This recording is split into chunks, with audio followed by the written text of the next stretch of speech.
it's just nice to know that there's a bigger picture. Sometimes you're in a place where your picture is looking quite glum or limited. I think it's a limited, like I want to break free feeling. And so you're in this place where you're feeling limited, and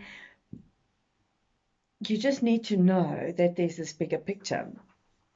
So I want you to imagine that if you were with God at this time of our history, listen to this, Genesis 1, verse 1 and 2. In the beginning, God created the heavens and the earth. The earth was without form and void, and darkness was over the face of the deep. And the Spirit of God was hovering over the waters. So what if you were there at that moment with God, and He had told you before, I'm going to do something amazing now. And He stops with darkness hanging over the deep. The waters are there, and with darkness hanging over the deep, and the Spirit is hovering over. That to me sounds a little bit like the beginning of a horror story.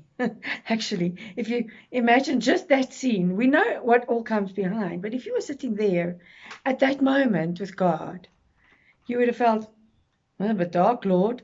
I don't know if people will want to live on this world. But God had a bigger picture. He knew what He had in mind for beyond this.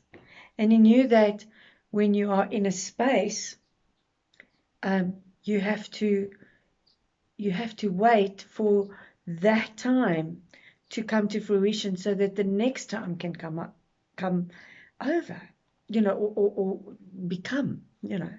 So after that, he builds the world slowly but surely, and the pinnacle was humankind, man and woman. And if we are in your own situation and you think, but I'm dying here in this moment, you can take me now, Lord, because I cannot see the path ahead of me. Can you cast your mind back to that moment and go, if that dark moment was the beginning of something awesome, then my dark moment can also be the beginning of something awesome, is probably the beginning of something awesome, is probably the thing that we need to remember so that we can persevere and hook into our resilience. Can you trust God enough for that? Can you let Him be that person who guides you and who builds you? I'm not going to go any further today, because I want you to think of the situation you might find yourself in now, and then cast your mind back to that situation where God was, and think of how the whole of creation unfolded from those moments of what seemed finite.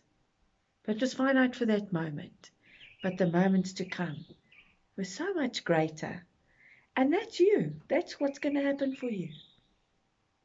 So I hope you have a wonderful day. And as you ponder these things, they encourage you. And we'll speak again tomorrow.